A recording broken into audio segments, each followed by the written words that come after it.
Hello everyone, welcome to this session. My name is Esther. I'm with Nadia. We'll be taking us through Flutter, and I hope you're ready to learn as I am. Nadia, welcome, and yeah, let's start your session. So hi guys. My name is Nadia, as she said. Sorry about the lighting; it's a little weird, but I'm happy to be here and share a bit of the knowledge I have about Flutter and why I think it should be the next language that anyone who wants to learn coding should develop in. So to start with, uh, what is Flutter? That's the first question anyone developing would ask themselves. What is Flutter, and uh, why would you come up about learning about Flutter?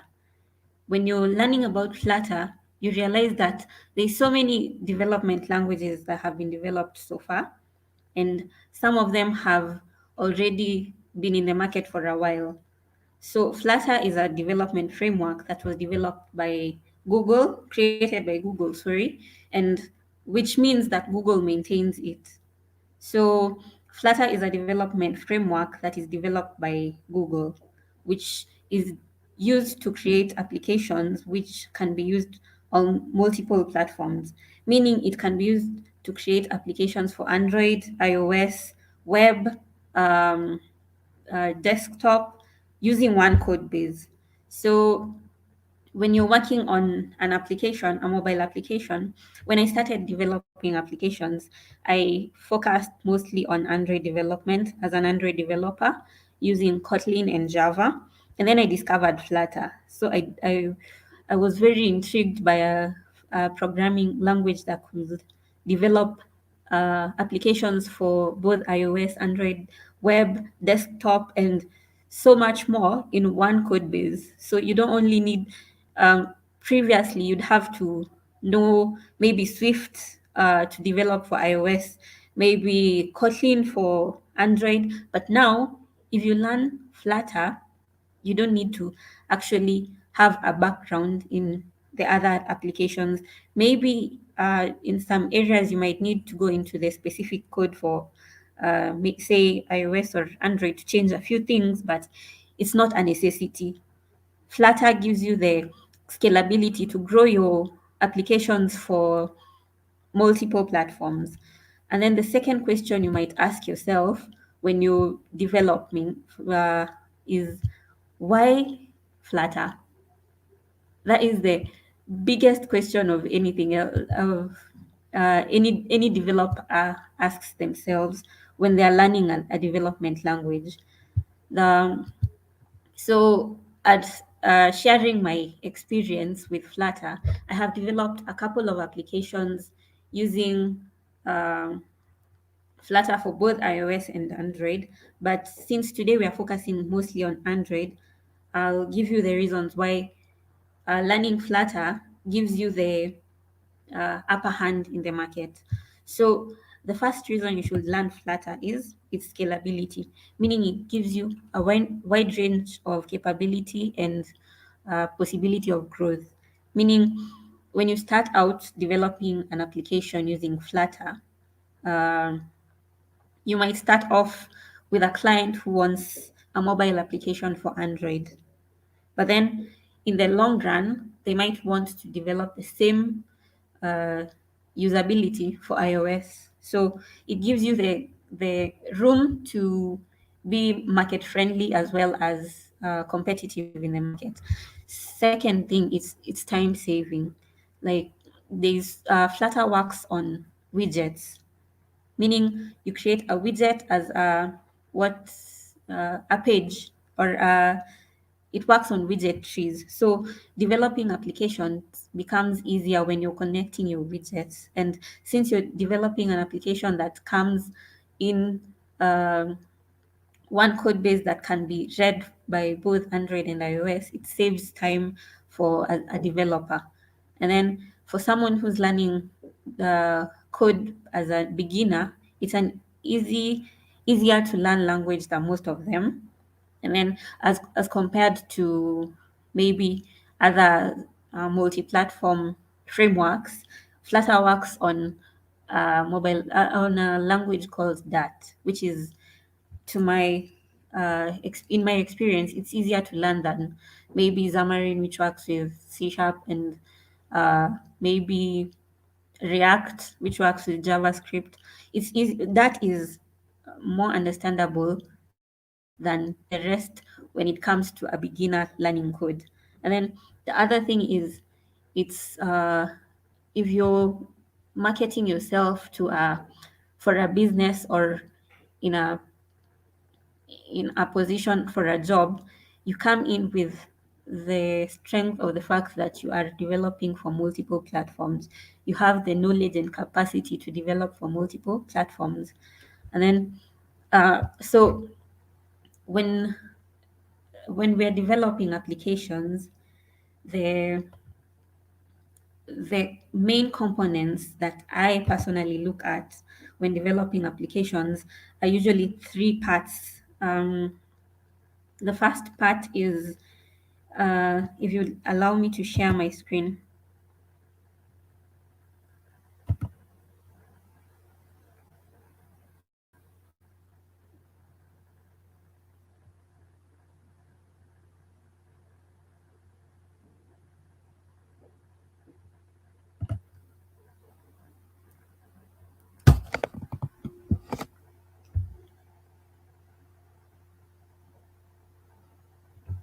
Just a minute, sorry.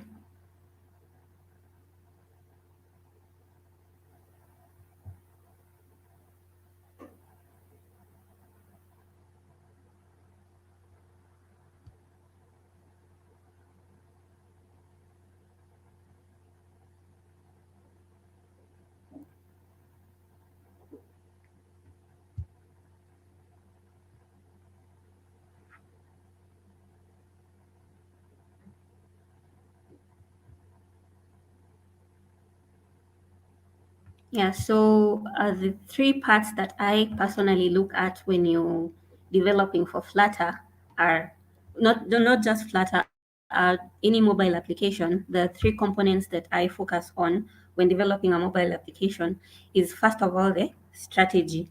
And when it comes to strategy, here we are talking about what problem are we solving, or what is the purpose of our application. And then after that, we come to the fact that we have to do research about the problem. And then I'm a very strong believer in not redeveloping the wheel. You may improve the wheel, but there's no point in developing something that's already out there.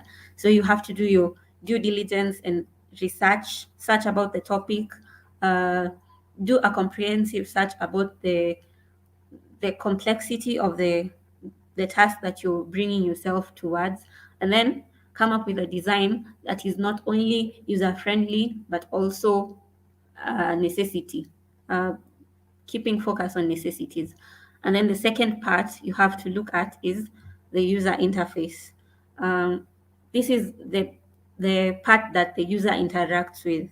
So when you're developing any application, you have to think about the interface of the application, the ease of use, the flow of the app, and things like that. And then the third part, and which is maybe the most important, is the back end. You have to, and when we talk about back end, we are talking about a database service that gives you access to your data to the app, or to and from the app, maybe creating data, saving this data, and then presenting this data to the user interface. And then when we move on, we break down these three components further, starting off with the strategy. um, when we talk about strategy, the first thing you have to think about is, as I said, problem solution, or the purpose of your app. So as a developer, you might be thinking about developing an app to solve a certain problem, or simply to enhance your knowledge about development, which is a very important thing. And then or maybe you're developing an app based on a client's requirements. So you have to put this into consideration. If I'm solving a problem, what problem am I solving? And how am I going to solve it, or why, or is there something else in the market that already solves this problem? The second part about purpose is, if I'm developing this app for my own use, or just to uh, increase my knowledge of a certain topic, or to enhance my knowledge on coding, that's a very important thing that you have to put in mind when you're developing an application, so that you can estimate the time that it's going to take you, or the time you're going to put into this project. And then the second part is, you have to do research. You have to do your due diligence, because most of the times, developers, or even beginning developers, get stuck in the during the development process, because they did not do enough research. Maybe you put yourself in a position where you you made promises that you cannot accomplish because you did not do your research. uh, when you're talking about research, you have to do research on the topic in at hand. And then the market research. When I'm saying market research, I mean, is there anything in the market that resembles what you're making? And what you're making, is it going to be the exact same thing, or what are you improving on? A good example I like to give is, when Facebook started, it was the only, maybe social, not really the only social media platform, but it was the most popular social media platform.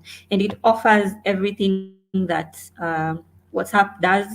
Mostly messaging service. Facebook has that. Picture sharing, Instagram has that.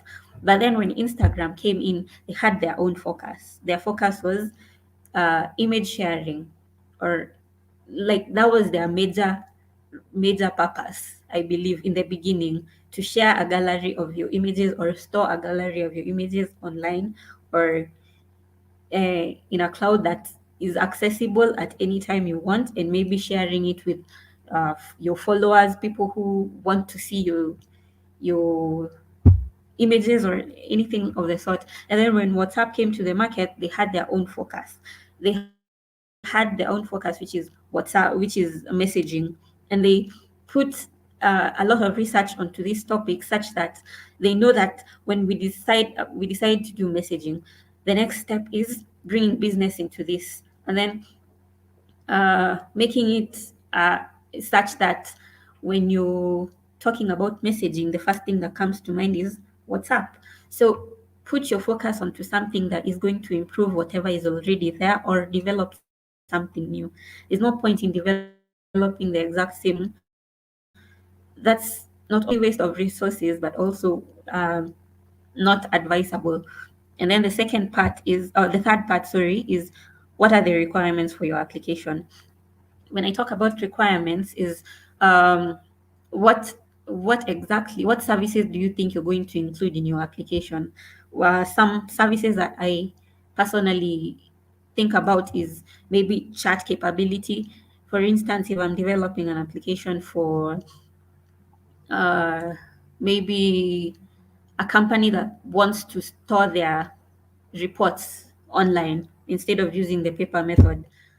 Maybe once in a while, a report has been submitted that is wrong, and you want to confirm with the person who submitted the app. So maybe we have to think about a chat capability on the application, and that means you have to do research on how to include this chat capability.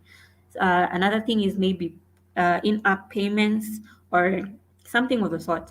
And then the next part is cost evaluation, which means, when I talk about cost, I'm not talking about just money. I'm talking about the resources it's going to take you. You have to gather the resources.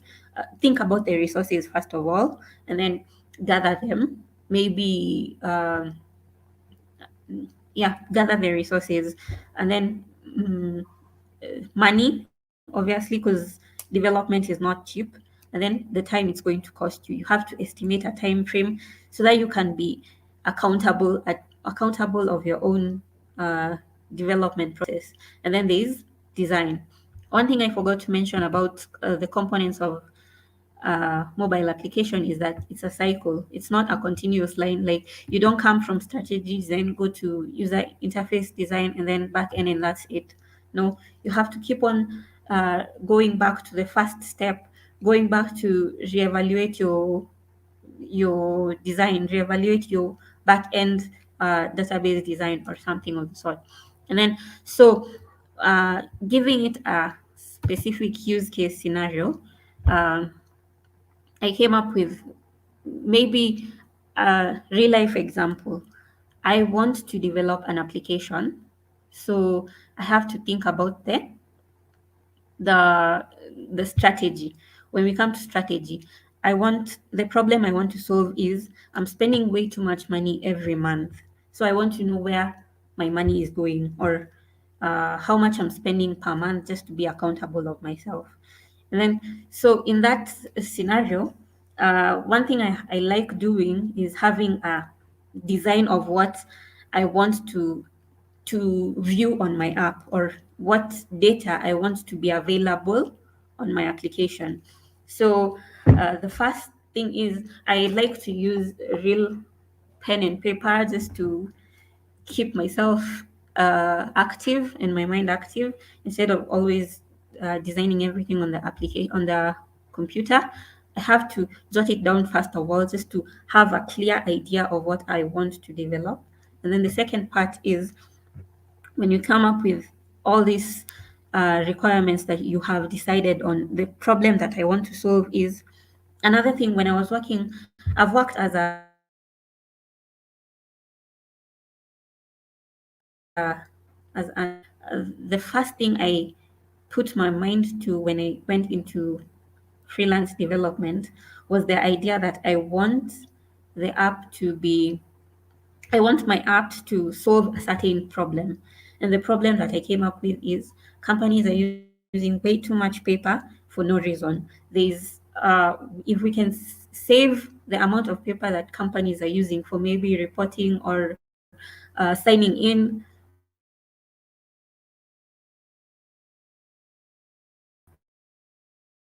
it would save them so much money. And then it comes down to what am I saving, what problem am I solving, and then what is my solution. And then did my research, um, and came up with the design and everything. So now the problem that I have thought about right now is I'm spending way too much money.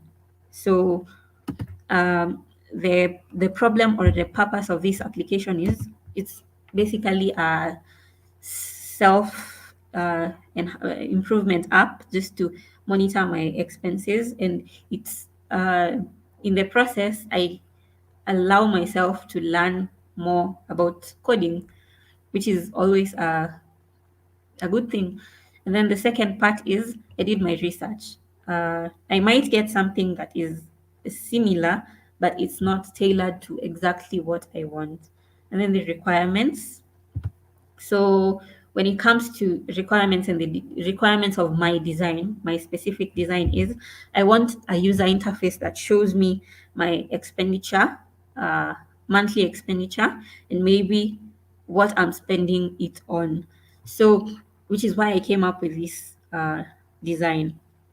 When you The second part about development, or the second component of mobile application development, is user interface or user experience. I'm the user. I know what I would like my app to provide me with. So the first part would be uh, cost or expenditure broken down into months. So in this case, I will develop a screen. The best thing with Flutter as a development framework is it makes development easier. It works with widgets, or as I said before. So in this case, this would be a column widget.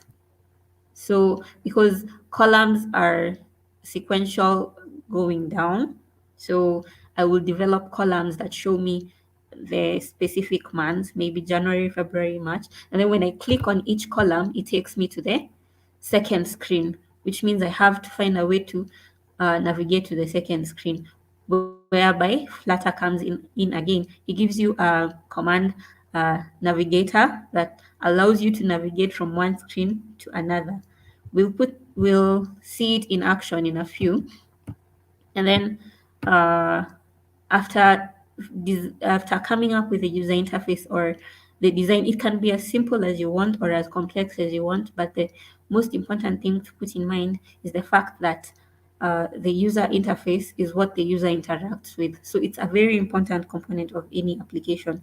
The user interface allows is what the user bases your app on. They don't care about whatever is coming in from the back end. They just want to know what is being viewed in the front end.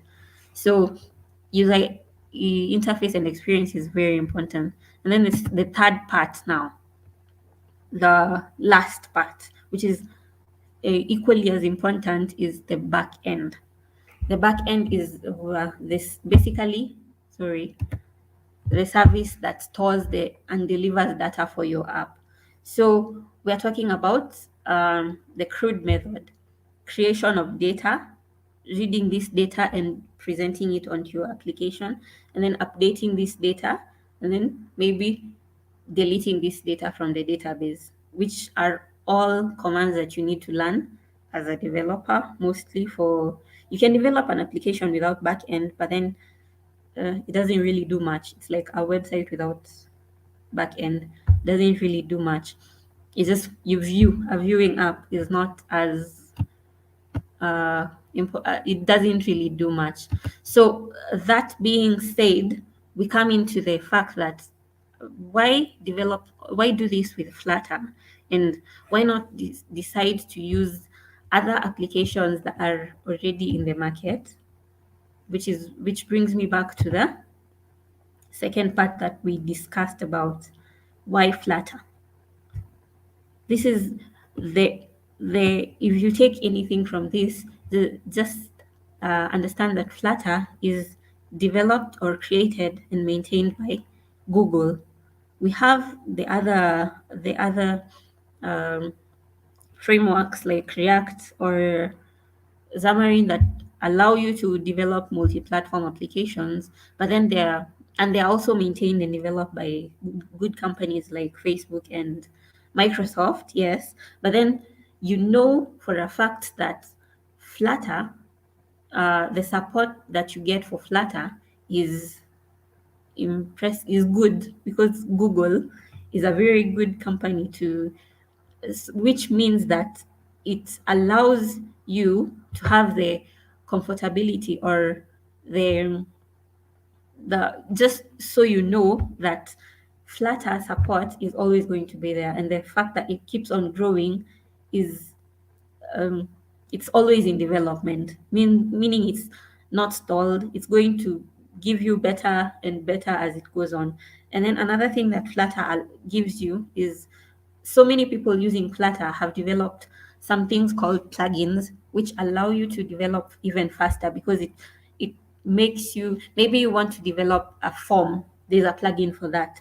You want to develop, say, a drop down field, there's a plugin for that. You don't have to reinvent the wheel. You don't have to spend hours and hours developing something that's already there. So um, as I said, we are going to see this in action. If you wanted to learn Flutter, there's what do you need to install Flutter or develop Flutter for Android? I specified Android because um, when I started learning Flutter, I learned it on Android, which initially I was a developer focusing on Kotlin and Java. But then when I discovered Flutter, I switched almost completely because uh, it gives me the leeway or uh, gives me the capability of one day moving to other platforms, which is important for as in the market as it is right now. And then, so when you're developing for Flutter, the first thing you have to do is either choose where you're going to develop on. You can develop on Android Studio or Visual Studio, Xcode, all those give you the capability of developing on Flutter. And then the first thing that you need to do is uh, have these programs installed, obviously, Android Studio or Visual Studio or Xcode. And then there's a very detailed explanation on how you should on how you should install Android Studio and then Flutter for development. So there's no need in doing that. If you search uh, for the installation of Flutter, it's very straightforward.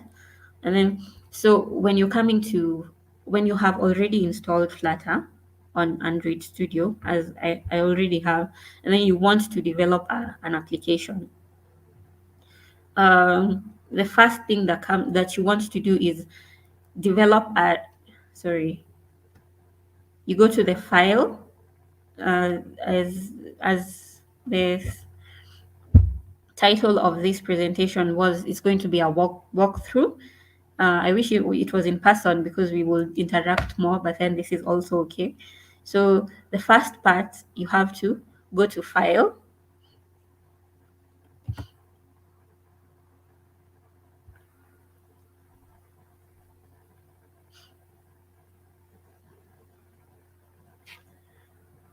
just a minute.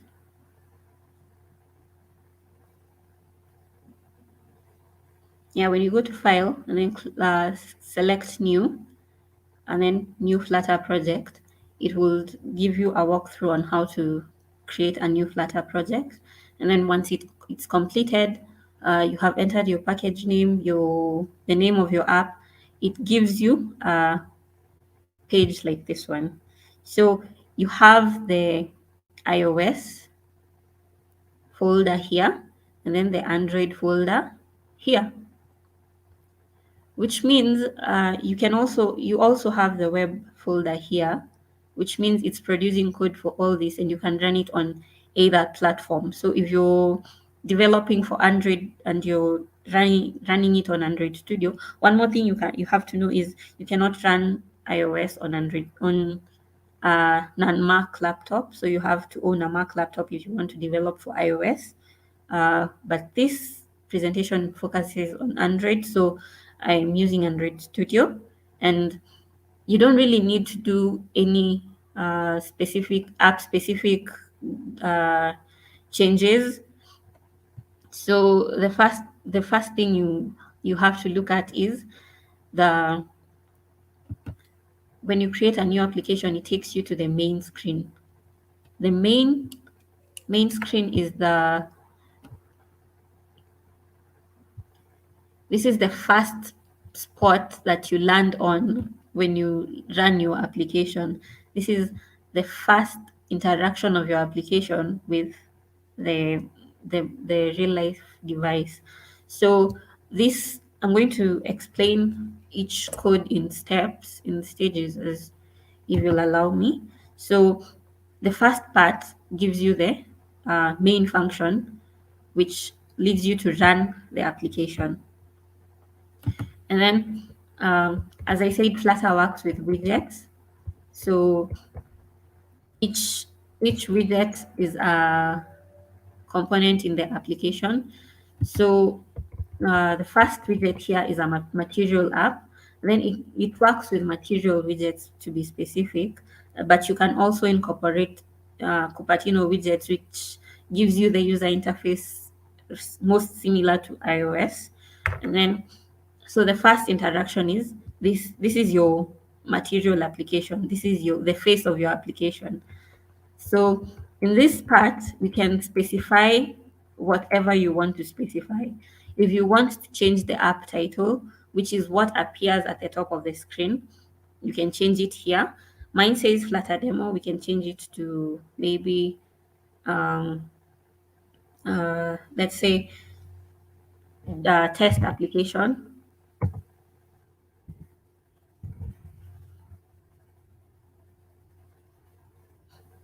Sorry. As it loads, the second part The second part is where you can specify the theme of your application. The best part with Flutter is when you run, the first code that you get when you run is an actual app that you can use. So if you want to learn what you're supposed to learn, you just run the first application and it gives you widgets that are actually widgets that you actually use in real life applications.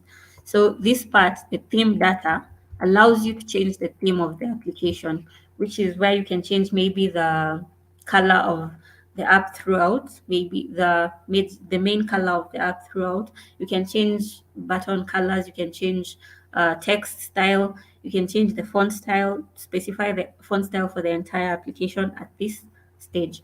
And then I would show that, but then yeah, maybe in another presentation. And the home part. Home part is the first page of your application, or the first widget of your application. So right now I've changed it, but if you're running an application for the first time, it will show you my homepage and then title, and then the widgets. You can read the explanations; it's very detailed, and so you can also pass data through to from one page to another by declaring it at the top of the widget. And then so another thing with Flutter is it allows you to manage states. When I talk about managing state, is managing the view of the application, the state of the application. Maybe you want to refresh a page, that it allows you to refresh a page inside as if it's a stateful widget. There are two types of widgets: stateful widget and stateless widget. A stateful widget allows you to change the state of the application of the widget of the application, maybe say the page. If you had a text style and you want a text, or let's say text, and you want a user to be able to maybe enter a text field and then click a button and refresh the page, you most probably use a stateful widget instead of a stateless widget. So that's why we have the stateful widget there. And then when you go down here, there's Flutter has so many widgets that make development of an application easier.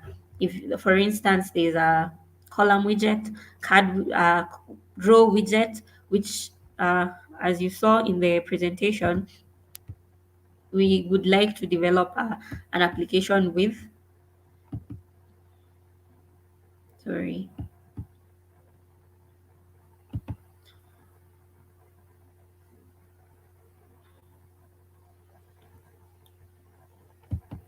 My idea would be to develop an application with uh, columns, three columns going down, and then maybe two rows, two columns. So this could either be a grid or two rows inside a column. So uh, again, Flutter allows you to get these widgets easier. So that's why developing with Flutter is much easier than any other framework that I've used personally. Because as you know, in Android, you have to develop the XAML file different from the functionality file. And then, so here, I decided to change the first page of my application to a different home page. So I create another, which is easier. So when you want to create a new, say, page or a new area to navigate to, maybe you want to move from one screen to another screen, you can create a new dat file. You go to the lib folder, the library folder, right click,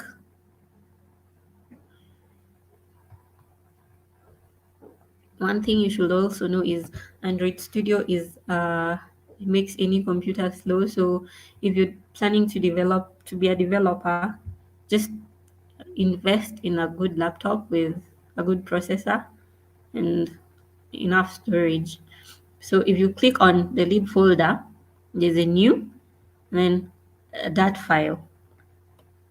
When you create a new dat file, and then name it maybe, so my application is focusing on expenditure, that's checking what I'm spending. So let's name the first page expenditure.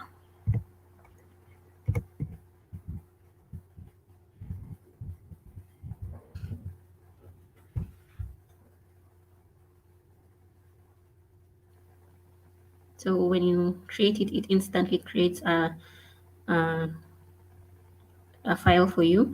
And then what you need to import is, because we are using material widgets, we have to import the material, that material.dat file, import.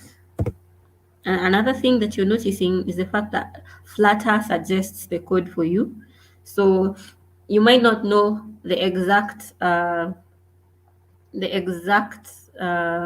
code between the braces, but Flutter gives you suggestions. So if you're importing, we want to import the material.dat file. So just type ma, and then it gives you the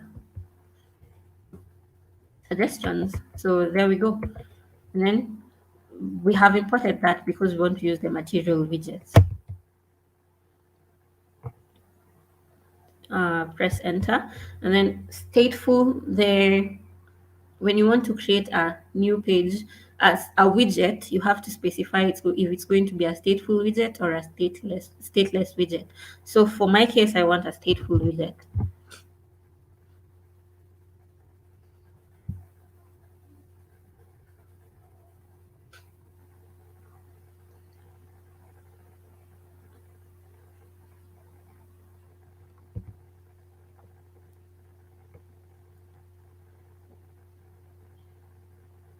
Just give it a second.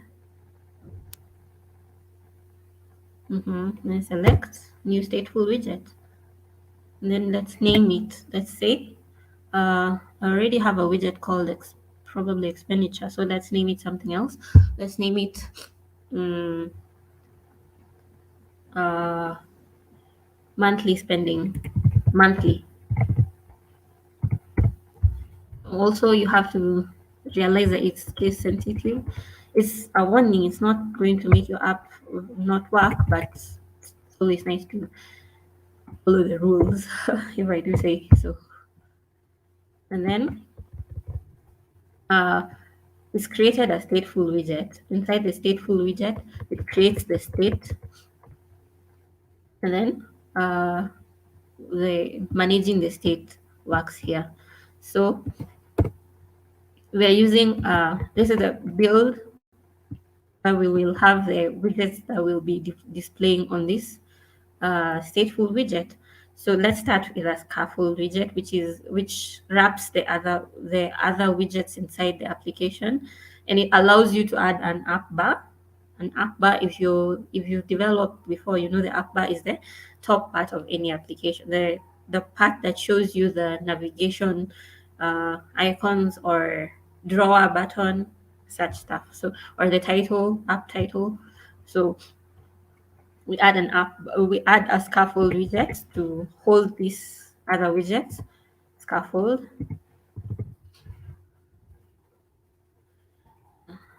hold. And then what parameters does a scaffold widget accept? Let's start with uh, maybe the app bar, obviously. Let's In the app bar,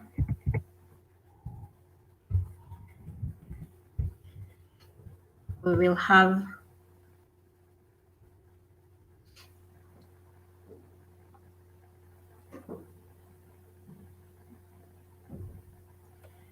app bar, and then say in the app bar, maybe we want uh, the title, the app title. So let's add a title to the app bar. And in this title, we can either add an image, an icon, or whatever you want to add there. So my title is going to be a text widget. Okay. And then the text widget, sorry, the text widget accepts a string data. So and it shows you an error if you leave it blank. So it could be an empty string, but let me add a string to this widget and call it expenditure.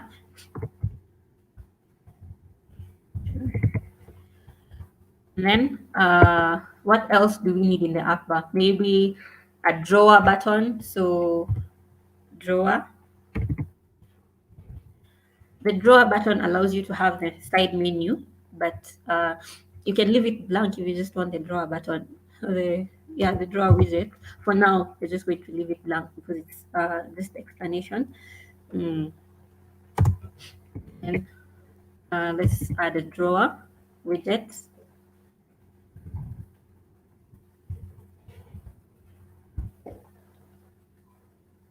Sorry, oh, this is not inside there, but sorry.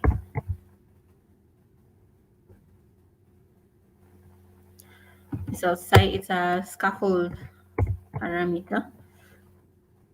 So yeah, and then second part of what else do we need in the application? We need something to show in the body. The body of the application is the rest of the page. What is going to show in the page? As you can see, there's a lot of other things you can add to your scaffold, to your widget, to your page. But for now, let's just add the body. We're developing this design that we settled on here. So we want a column. We want columns.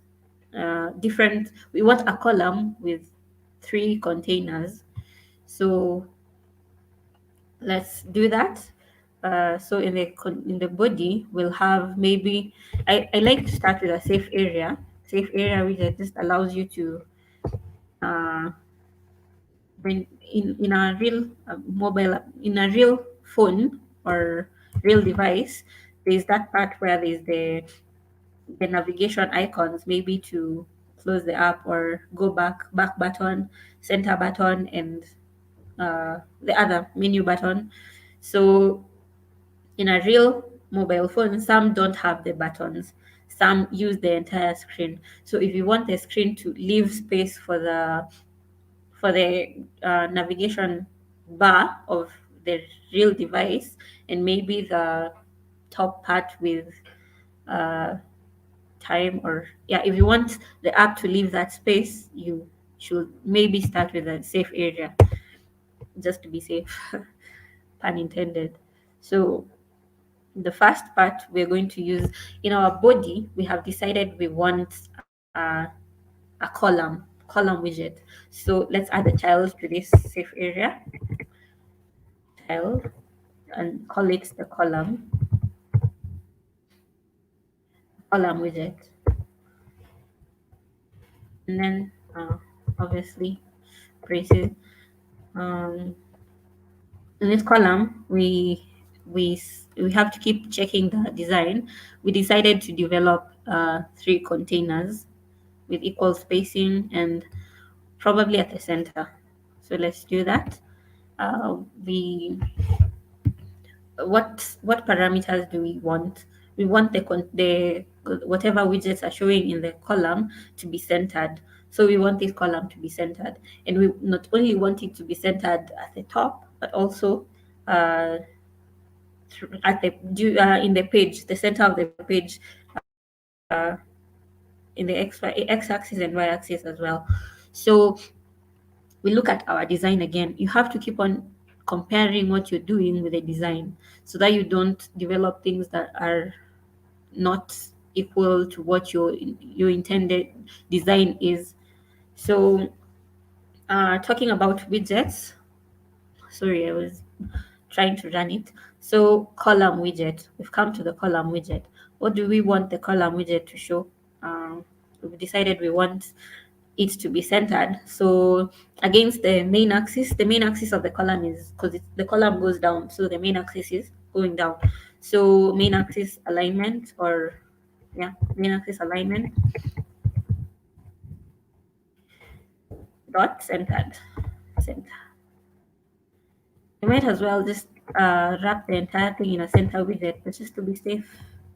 And cross axis is like against the x-axis, yeah. Cross-axis alignment, uh, cross-axis alignment dot center,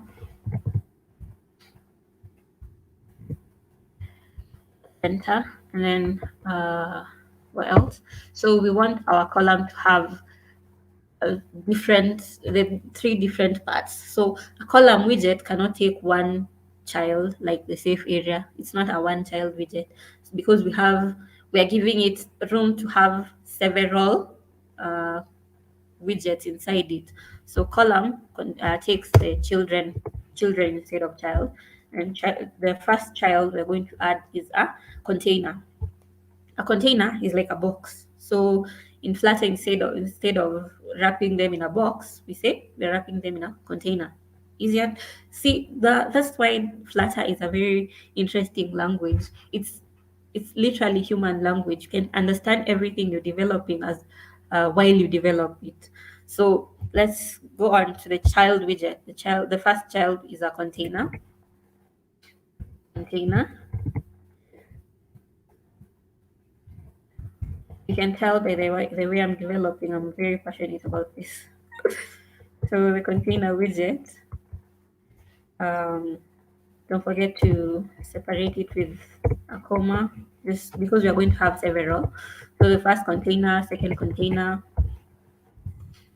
and then that. Let's just do one and then we'll copy. So the second part, the what is inside our container? Mm.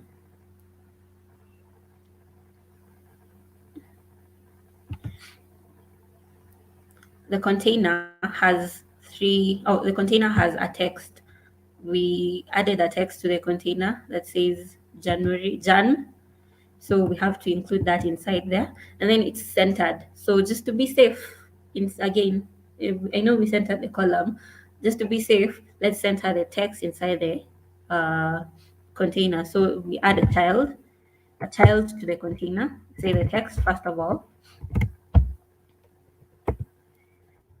Uh, we say Jan. The first text is Jan. And then uh, the second, what do we want this? We want this Jan to be centered. So let's center it. Just click.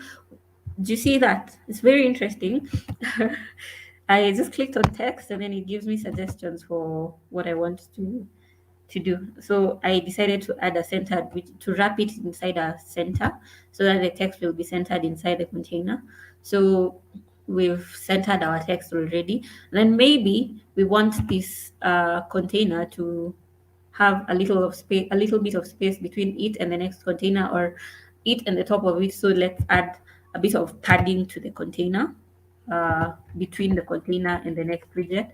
So the first, it usually suggests a padding of 8, but then you can also specify. Maybe you want from left to right to from left, top, right, but bottom. So maybe do that. It gives you a padding from the, as it says, left. uh, you see the suggestion, left, top, right, bottom. So maybe we want 8 from the left, and then maybe 5 at the top. um, you can say 5.0, it's the same thing. 5.0 at the top, and then maybe 8 point 0 on the right, and then it gives you an error until you actually complete the entire uh, text. And then from the bottom we want 5 as well. Now it will give you padding from each of these sides, or again you could do this dot only if you want to specify just for maybe one side, or just the top, just the bottom, just the top and the bottom. Yeah, so maybe top, say we want a padding of 20 from the top just for this specific widget, and then, or let's say 10, just to give it a bit of space. And then from the bottom, maybe we want a padding of 8. This will be the padding. Let me show you. The padding is this space between widgets, this space that is going to show between widgets, or the top one is this one, or yeah, you get the gist. And then the left, right, yeah. So the top, Or again, you could also specify dot. It gives you options. Like we started uh, all. So let's just add padding for all of them, all the sides, and then just so we can have a little bit of space between the text and the top of the text and the top of the container. We can also add a padding to the text. It's not necessary, but why not? It's not going to hurt anyone. So we can add a padding to the center widget. Again, suggest specific. Don't forget to correct this part. And then when we're done with that, we can also uh, there's also parameters that you can give to the container, starting with, again, this is a real life application. This is Flutter gives you so many widgets that you can use, but this is just a few of them that you can use to make the UI of your application more presentable or more appealing to the user. So, and you have to focus on the flow of the application. Sorry, I've got a cold, so my nose is running a bit. And then, so when we're going to the container, we want to maybe give it a width and a height just to make it specific. So we have to add the decoration. Oh, no, that doesn't require, we just do width. And then if you want the container to be the same width as the width of to scale according to the width of the device that is displaying in specifically, you can just do media query dot of context. Of context is of where it's displaying, dot size dot width. And then maybe because our container already has padding, let's say we give it uh, a width of a third, no, let's say uh, hmm, okay, let's do a half of the screen, a half of the screen. Or okay, and then you can also do the height, but it's going for now. I don't think we need to add that because it's going to take the height of the based on the children. So let's add a decoration, specific decorations to the container. Maybe uh, we specify box decoration. All this is just user interface. It's very easy and very, if you're a beginner learning code, this is a very interesting language. The Dart language is very interesting to learn coding with. It gives you the motivation to actually learn more languages because it makes you feel it's unlike other languages that make you feel like you're literally speaking machine language. You're literally writing machine code. uh, you're this close to writing ones and zeros. Flutter is it's so much human language that it's very understandable. So we've gone to the decoration of the box. We want it maybe to have, let's say, we want our borders to or the corners to be carved. Just an example, we can add a radius to the border radius. So border radius dot, we want it to be circular, and then maybe the curvature of the radius is of the circle of the border is what we want to put in the radius part. So let's say we want to have a radius of 20, just a curve of 20 radius. And then don't forget to separate it with a comma again. And then what else do we want to add? We can add a background color to the container color. Make We can make it let's say uh, okay I forgot colors. Then I forgot colors, but what do you know? Flutter suggests the colors. Even if you forget the colors, you can select them from the selection. So let's do teal accents. Isn't that interesting? Damn. And then you can also add a couple more things in this, but then I think that's okay for now. Maybe because the default color for text is black, we can change that as well. Style, text style.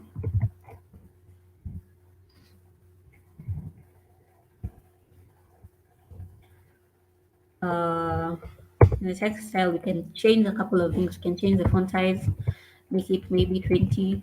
Just for it's according to your requirements, whatever your user interface needs. And maybe you can see all the parameters that you can add to the text, how you can edit the text. Ooh, my computer. Just a second. But yeah, you can see all the parameters you can add to the text. You can change the color, the background color, the font size, the font weight, the font style. You can make it bold, you can make it italic, whatever you want. And then maybe we can change the word spacing. Let's make it bold. Uh, to make it bold, we add the font weight. Font weight. Uh, font weight dot bold. See, easy as pie. And then another thing we can change is I don't think we need to change anything else. Teal accent is very light, so it might clash with white. With white, let's just change it to maybe.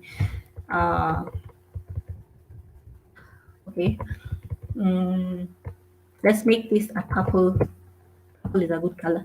Let's make it a purple container. So when your container is purple, you can add a white text. So let's change the color of the text to white. White. Oh, color. Sorry. Dot white. White. And that makes it we're going to run this in the end. Hopefully it does run. And then I think that's it for the editing of the app. So we can collapse this widget just to copy it easier. Let's start it from the padding. Let's see. And then it's in a column, so they're going to appear going down. Yeah. So we've changed that part. Then what else do we need? We want our application to show. Uh, let's change the color. Oh, okay, this everything that I'm doing now is just cosmetic. It's not necessary. We can change the color of the scaffold, which means we are changing the color of the entire page. So make it gray. Background color. Colors dot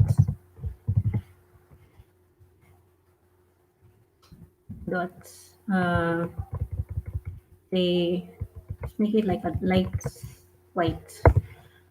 Yeah, let's yeah, I think that's okay.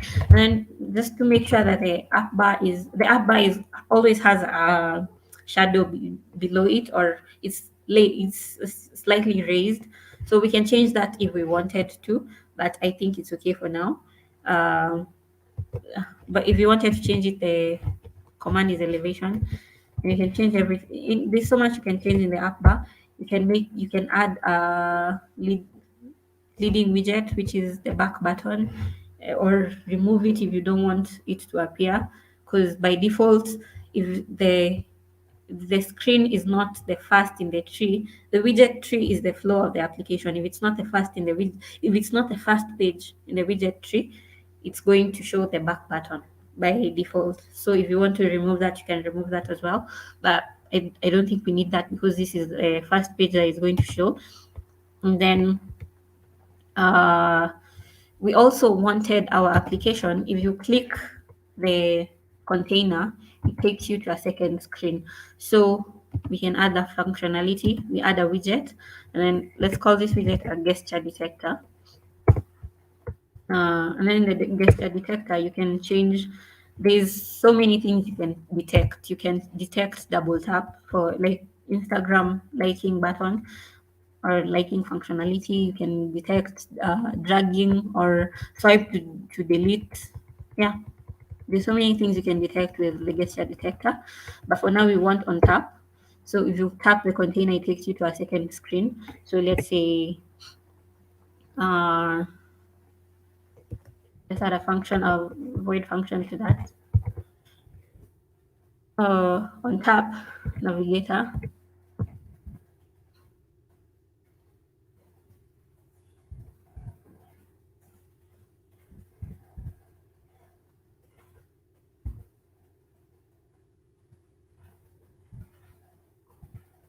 of context,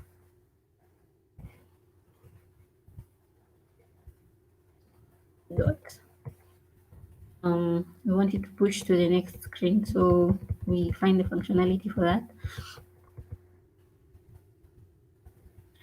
You can do all these things I'm seeing here. You can push replacement means you remove this widget, this page from the widget tree. So if you press the back button, it will not go to this widget. And seeing that this is our first widget, it will go back completely to closing the application. So, but for now, we want it to just push to the second screen. So dot push, and then here we can add the root, material page root or Latino page root, whichever you want.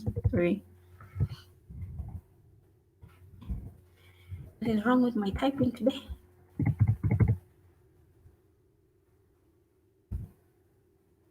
Material page root.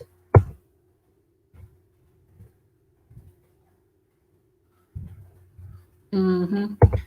You can see the function, the specific requirement, the parameters you need to add to this. So we have the builder. Sorry, just to make this easier, let's just copy the entire function.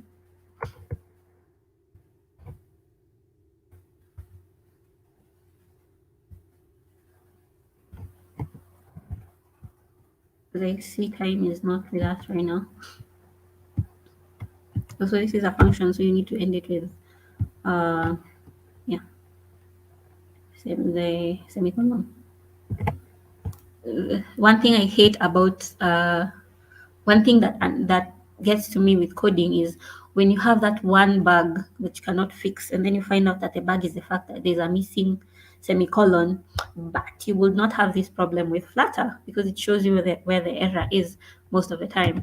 So we've added a page root to our tap function, but then we've added a Cupertino page root.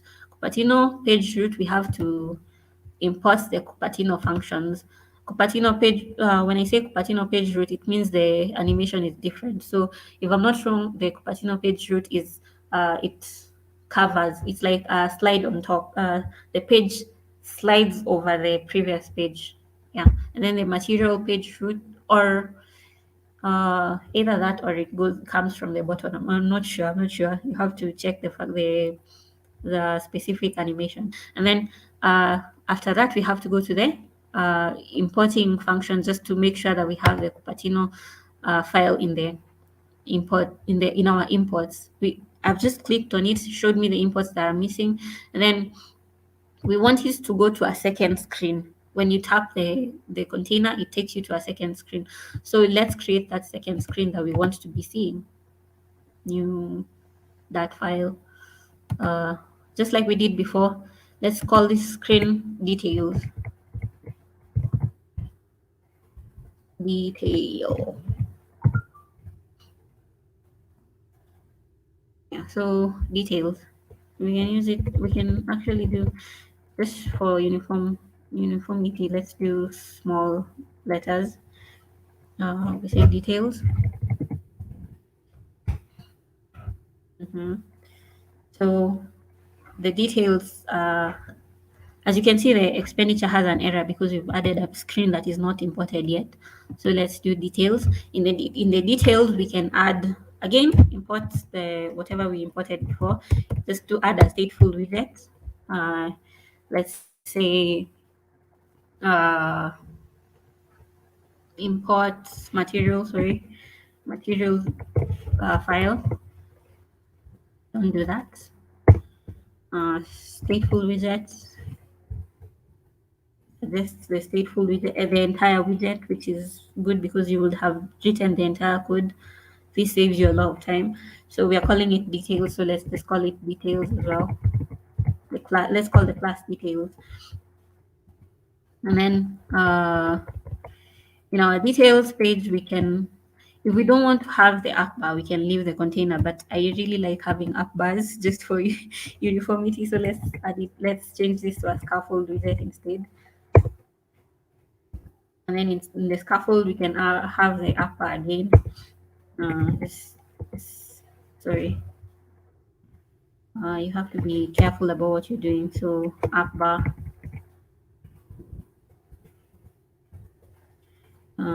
In the app bar, we're going to have a title again. And then the thing about this is the second screen, so it's going to show you the back button, which makes things so much cooler. Instead of having to write the entire code, because it already knows that it's a necessity. It's a necessity for most platforms. So unlike Android, you would have to create the app by yourself. This one has uh, accumulated the widgets that are important and the parameters that you will need to set this with the to make these widgets look like an application that is a good application. So they set it for you. Sorry again, terrible computer. Just give it a second, it's going to run. In the meantime, we can, well, okay, now it's fast. Title, we're adding a title, and then I said you can add any widget you want to this title. It can be an icon, it can be a what? Any widget that Flutter offers. It can be a container, it can be a column, a row, anything you want. And then you can add in this the widgets that Flutter offers are too many, so I can't show them all. So we can have a text widget here. I'm just going to show you the basics, just so you can have the interest of learning it if you have not learned it yet. Then let's say the title is details. So and then we can add, what else can we add? We can add a color to this one.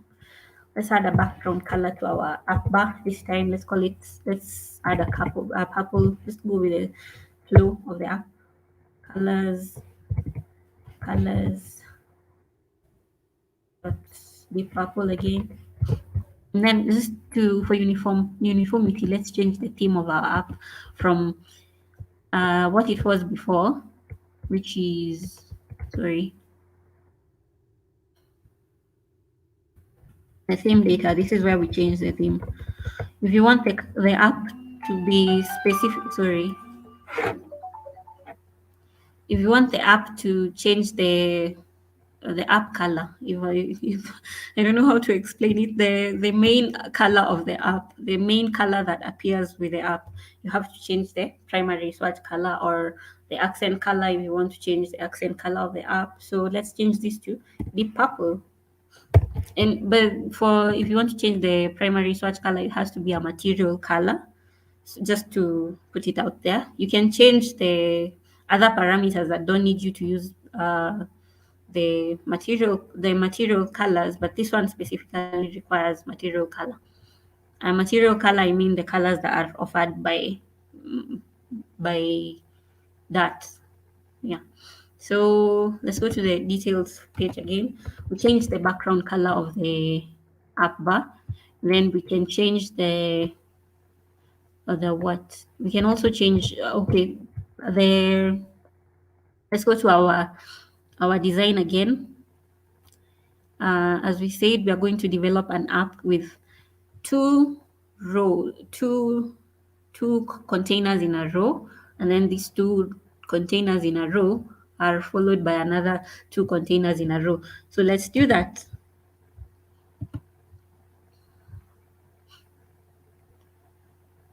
Okay, so the first we put this in the body again, body, and then we again start with the safe area. It's not necessary. You can set this in the theme data as well.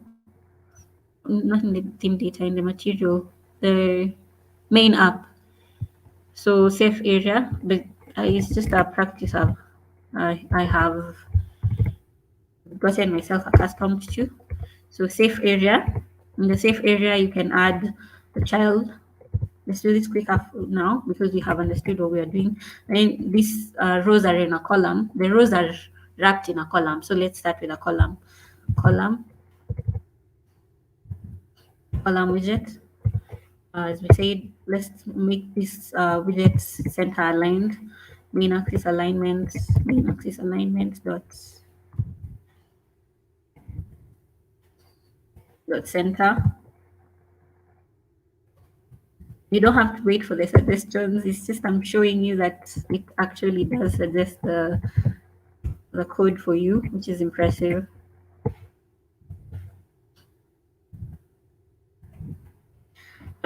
Cross-axis alignment center as well, and then children. And the children, we are wrapping our widgets in a row because they are supposed to show one after the other. So a row widget.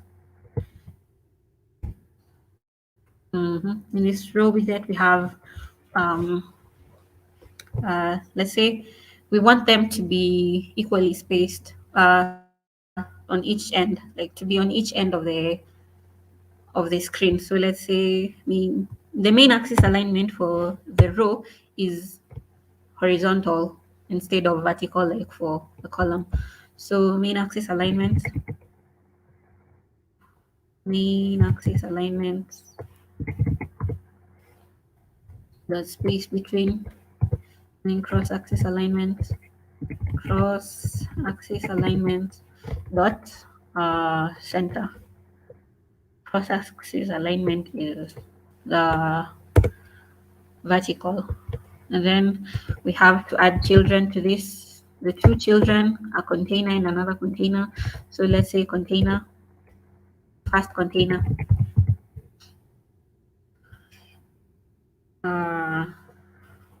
In this container, we have a text and another text below it.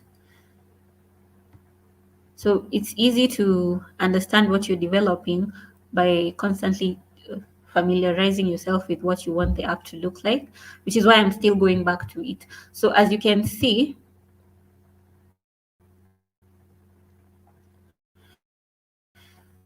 as you can have on top and then another text widget below it showing the amount.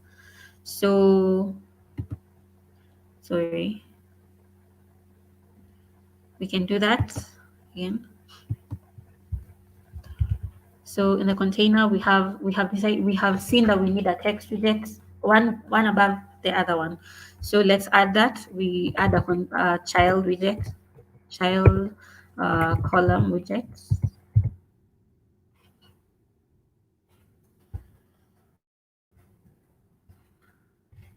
Let's just center this.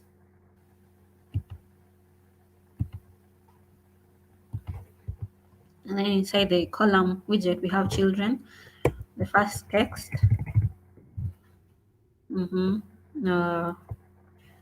We just random text, let's say fuel. And then the second text is the amount. Sorry, just separate it with commas, not semicolons. So the second widget is also a text widget with data. Let's say we have, because our data is in is just $100. Let's write it like this.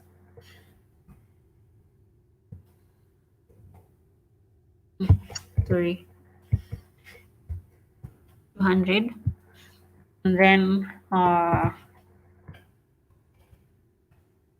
maybe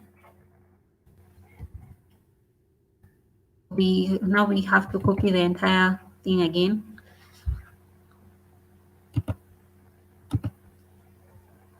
Safe area, no, starting from the container, from the row. Sorry, we are having two rows. Let's separate them with uh, padding, and then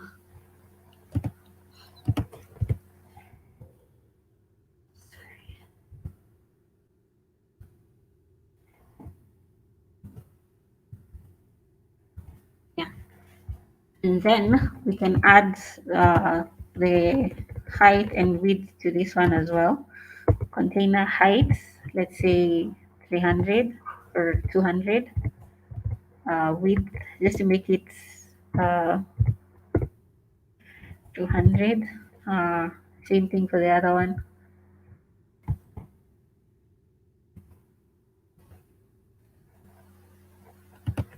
Oh, I forgot we are supposed to have two containers. Let's separate them with the padding. And then uh, copy the entire thing again.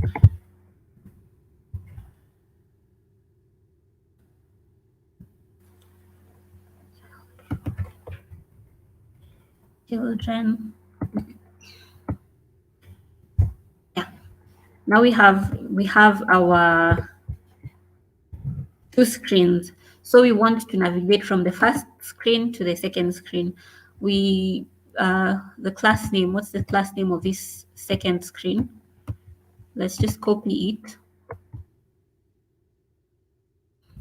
And then I'm going to explain what the code for navigation means. It means navigator of context will push to the next screen. So you need navigate from the context that you're in, then push the current context so that the current context is the second widget, bringing that widget to the second to be next in the tree. So we want the details. We don't have any. We can add parameters to. We can push like strings from one screen to another by putting them here and then declaring them in the second screen. But for now, we don't have any parameters that we've declared. So details. Uh, is it called details? Yeah. Why can't I import it? Okay, just import it manually. Import details. That, yeah, or just to in case it changes details, stock up details of that. Yeah. So when you run this code, oh, we want to make this screen the first one that appears on the app. So let's change it in the main application. So when you're at main, uh, my app, the home screen, you change it to what we called it here, monthly. Then we have to import it again, just so that it's imported in the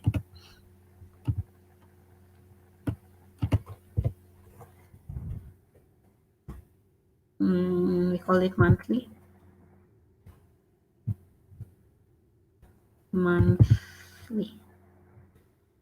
So that's it. Monthly dot start.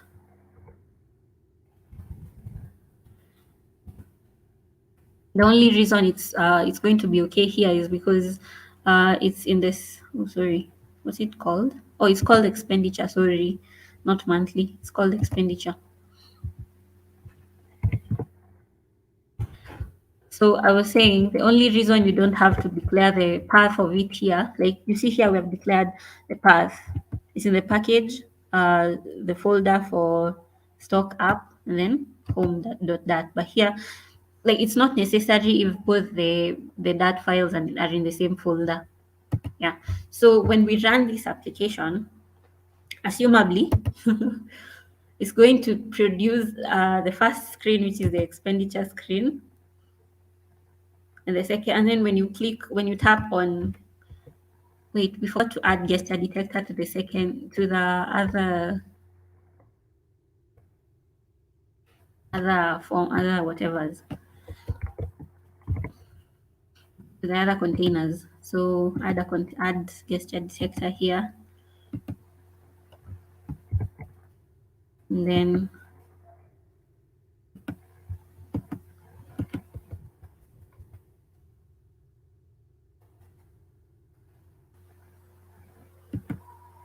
add gesture detector here.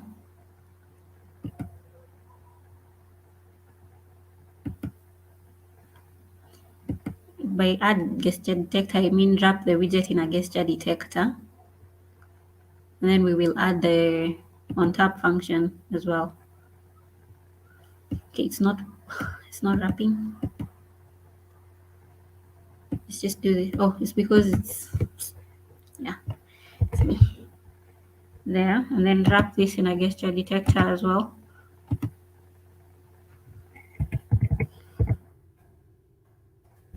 Gesture detector. And then we will add the on tap function. We just copy it from the first part. Again, there's no need in redoing code that's already been done, unless you yep. See. Do you ever do that? Mistake the buttons? Or is it just me? And then my time is almost up. Yeah, but it's interesting to just look at code that has been done within 30 minutes. And then the detail screen is there, expenditure is there. When did we import animation? Why did we import animation? Yeah. So when you look here, these red arrows show you where there's errors. In my Android folder, it's not really errors, it's just warnings, but they're not, because I haven't changed any code there really. So it's okay. So we just run the code, and then if you were able to follow through, these are errors I'm getting because of uh, maybe Firestore. Yeah. But if you are able to follow through, you should get a screen that resembles something. Let me just see what's run. You can run you don't have to have an actual device to run this application, to be honest. You can run it on the emulator, but I feel like that slows down the it slows down the computer even further, so I prefer running it on an actual device. So I've run it, but then there's some issues with the sizing, so let's fix that a bit. I'm seeing an error with the details screen, so let's do this. Let's reduce the height and width of this to maybe 100. I mean, it doesn't need to be that big either. So let's just change that.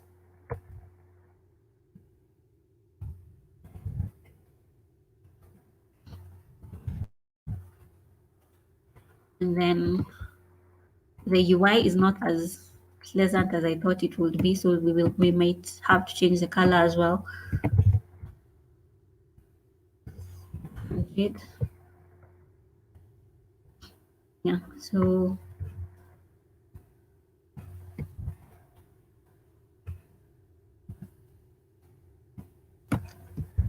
yeah, we've done that. Then maybe we can change, let me just change one and then duplicate it for all of them, for the yeah, entire design. So we can continue to beautify our UI, maybe add the border radius again here. Not a necessity, it just makes it softer. Maybe the color, yeah.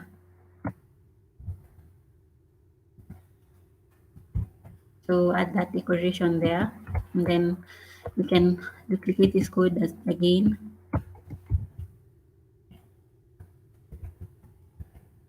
and then change this also.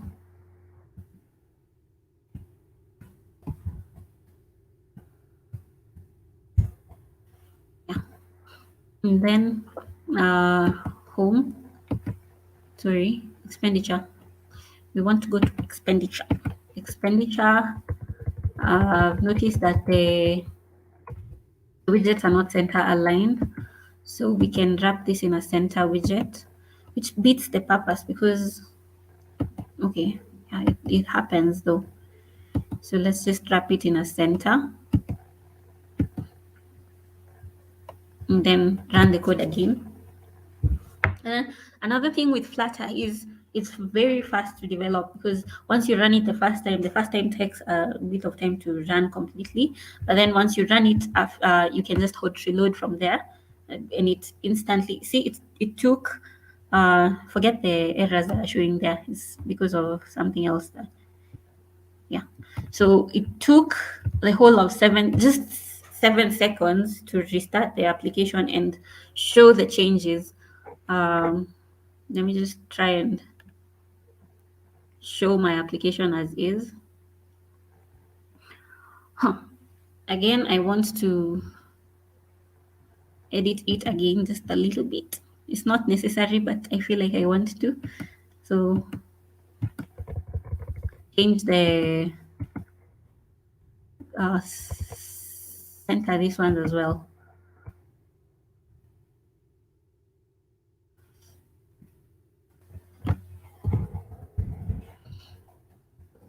When you add main axis dot space between in row, it ensures that the widget utilize the entire space with an equal amount of space between them.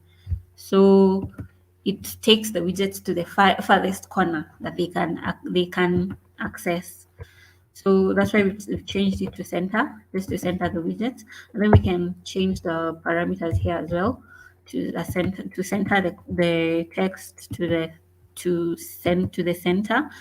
The text also allows you to add text alignments to center, which is just cosmetics as well. Like just to beautify your app. It's not necessary, but it doesn't hurt. Yeah. So we run it again. If you do follow up with this application, with the development of this simple application, it's going to make you want to do more, which is the whole purpose of this presentation. And again, you see it took the whole of 8 seconds just to develop this. So um, I'd like to show you what we've developed so far.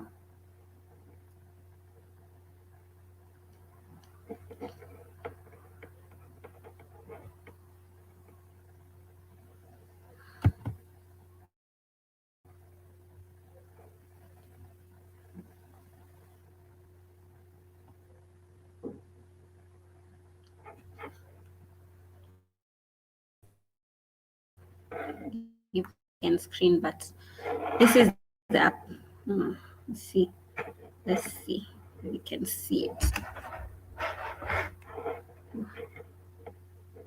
Sorry. So this is the application. Let me just put it there and change the lighting for this space.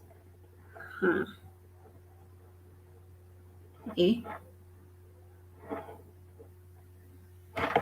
It's going to be hard to show. Just follow up on your own. And then this is the application. It's a real application that we've just developed within seconds.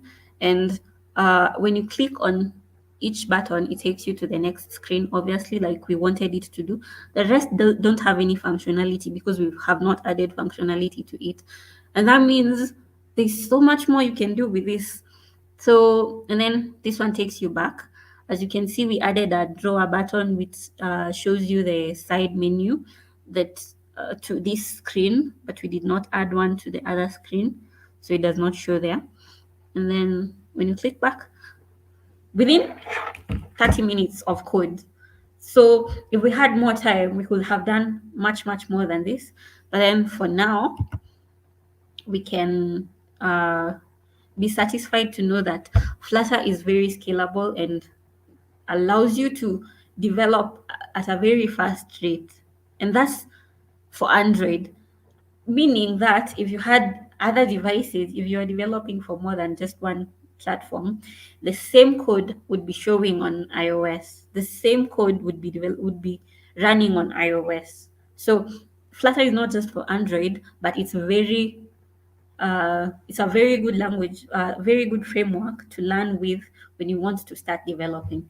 So the last part, because I promised that this presentation would be how to develop an Android application using Flutter from development stage to deployment on Google Play. I'm just going to run through the requirements for an application to be deployed to Google, to Play Store, which are: you just need a signed application.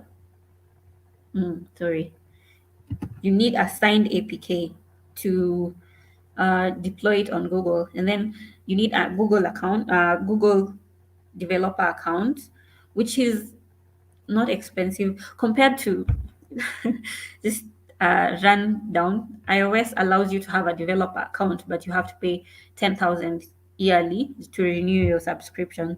And Google Play Store allows you to have a developer account for 2,000 Kenyan shillings, 2,500, which is like forever. This one time charge.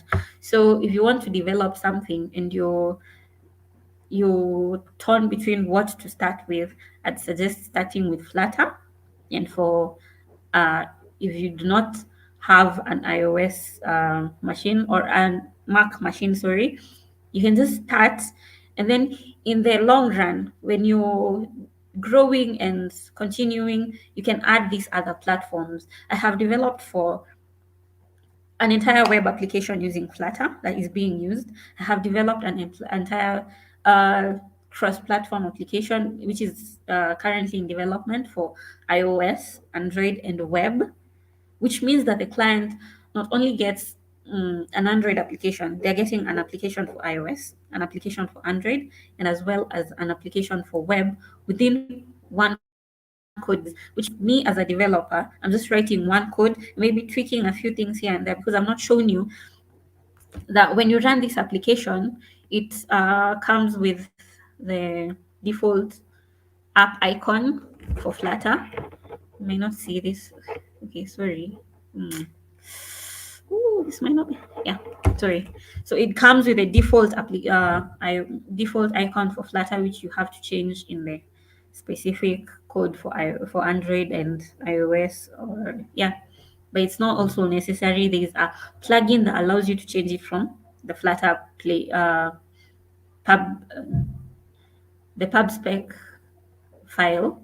Yeah, you can change that from there with using a plugin, meaning there's always growth in Flutter. Initially you had to change code directly from the code base of Android, or for iOS, just to change the launcher icon is what shows in the splash screen. You had to change that directly from the code. But then now there's a plugin that allows you to change it from Flutter, meaning Flutter is not only growing, it's growing to be better and making things easier for a developer. So you don't have to spend time uh, learning new code or writing an extensive amount of code.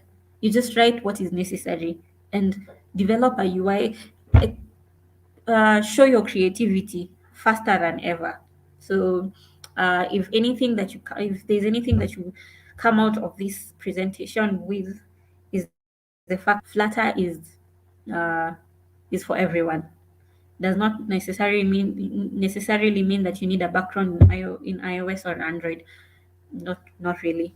Actually, no, you do not. You can learn Flutter as your first language. You can learn Flutter as a beginner, and it's easier to understand when. I personally believe that if you want to learn code, you have to learn it by practice. So, developing an application, even if um, it's a simple like sign-in application, a simple sign-in application using Firebase to authenticate the users, or a simple storage application, inventory application, like chap apps that can be used to show, like apps that you're developing for yourself. Even if it's that, you can develop them and grow your knowledge in coding very fast, and Flutter would be such a good starting point. So thank you so much for your time. And yeah, I was happy to you can see the passion in me for Flutter and development. Thank you so much. Thank I you. pass it on to Esther. Yes, thank you. Actually, through the demo, I could tell how passionate you are about the whole topic, and I hope that our weekends find someone and make someone become more interested in Flutter. And thank you so much for today for the demo. It was Thank really you. helpful and very Mm-hmm. informative. And I hope everyone has at least learned something or gained something or experienced what passion in something is. And um, if you have any questions, we will share Nadia's handles. You can contact her and probably ask her or something. And I think that's it for today. Thank you, Yeah. Nadia, again. Thank you And so much. yes, I wish you a good evening. You too. Thank you. Okay.